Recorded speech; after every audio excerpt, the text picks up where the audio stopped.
বন্ধুরা, অপেক্ষার প্রহর শেষ। ওস্তানিয়া আর ওয়েস্টালিসের সেই টান টান উত্তেজনা আর ফর্জের ফ্যামিলির কিউটনেস নিয়ে অবশেষে পর্দায় ফিরে এলো spy x family season 3। Just imagine করুন তো, আনিয়ার সেই সিগনেচার ওয়াকু মোমেন্ট, লয়েড ফর্জের তুখোর সব স্পাই গেম, আর ইয়োরের সেই অবিশ্বাস্য ক্ষিপ্রতা। এই সবকিছু নিয়ে সিজন 3 এর প্রথম এপিসোডটি ছিল জাস্ট অসম। আজকের ভিডিওতে আমি এই এপিসোডটির প্রতিটি মোড়, আনিয়ার সিক্রেট মিশন আর লয়েডের সেই অদ্ভুত স্ট্রবেরি ক্রাইসিস নিয়ে এমনভাবে এক্সপ্লেন করব যে আপনার মনে হবে আপনি নিজেও এই অ্যাডভেঞ্চারের অংশ।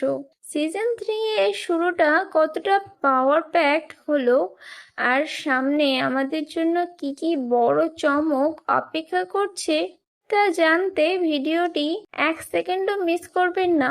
চলুন শুরু করা যাক আজকের এপিসোডের এক্সপ্লেনেশন। এপিসোডের শুরুতে আমরা দেখি ফর্জের ফ্যামিলি একটি পার্কে ছুটি কাটাতে গেছে। লয়েড সবসময় চেষ্টা করে একটি আদর্শ পরিবারের অভিনয় করতে, যাতে তার অপারেশন স্ট্রিক্স সফল হয়।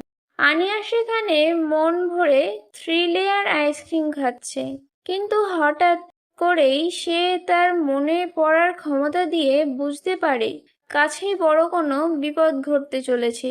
একজন কনস্ট্রাকশন শ্রমিক, যে কিনা অতিরিক্ত কাজের চাপে আর বসের অত্যাচারে ভীষণ বিরক্ত, সে রাগের মাথায় একটি বড় ক্রেন বা ট্যাঙ্ক দিয়ে পার্কে থাকা সাধারণ মানুষের ক্ষতি করার পরিকল্পনা করছে।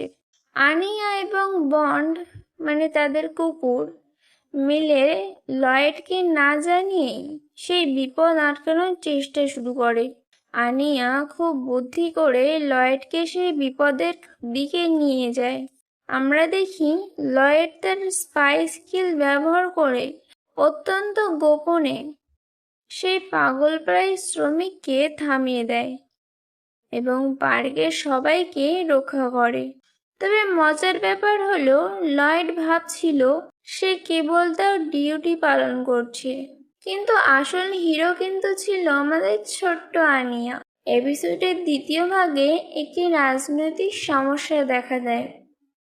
ওস্তানিয়াতে স্ট্রবেরির সংকট দেখা দেওয়ায় ওয়েস্টালিসের সাথে কূটনৈতিক সম্পর্ক খারাপ হওয়ার উপক্রম হয়। লয়েডকে দায়িত্ব দেওয়া হয় একটি জাল এক্সপোর্ট পারমিট তৈরি করার। এখানে এন্ট্রি হয় আমাদের পরিচিত ফ্র্যাঙ্কি এবং লয়েড মিলে অনেক ঝুঁকি নিয়ে একটি আন্ডারগ্রাউন্ড ক্লাব থেকে প্রয়োজনীয় তথ্য সংগ্রহ করে।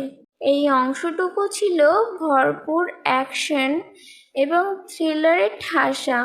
সবশেষে আমরা দেখি লয়েড সফলভাবে তার মিশন শেষ করে বাড়িতে ফেরে, কিন্তু বাড়িতে ফিরে দেখে আনিয়া পড়াশোনা না করে আবার কার্টুন দেখছে। সেই স্পাই কার্টুনটা যেটা দেখতে আনিয়ার খুব ভালো লাগতো। অর্থাৎ বাইরে লয়েড যত বড় স্পাই হোক না কেন, ঘরের ভেতরে আনিয়ার দুষ্টুমি সামলানোই তার আসল চ্যালেঞ্জ। তো বন্ধুরা, সিজন 3 এর ওপেনিং তো ছিল জাস্ট ফাটাফাটি। লয়েড আর ফ্র্যাঙ্কি সেই আন্ডারগ্রাউন্ড মিশনের রোমাঞ্চ থেকে শুরু করে আনিয়ার সেই বুদ্ধিমত্তার পরিচয়, সব মিলিয়ে রাইটাররা আমাদের দারুণ একটা শুরু উপহার দিয়েছেন। কিন্তু আসল খেলা তো কেবল শুরু। সামনে লয়েড কি পারবে অপারেশন স্ট্রিক্স সফল করতে, নাকি আনিয়া তার বিশেষ ক্ষমতা দিয়ে আবারও সব ওলটপালট করে দেবে? আপনার প্রেডিকশন কি? কমেন্টে এক্ষুনি জানান। আজ এখানেই বিদায় নিচ্ছি। দেখা হচ্ছে সিজন 3 এর পরবর্তী এপিসোডের ধামাকা এক্সপ্লেনেশনে।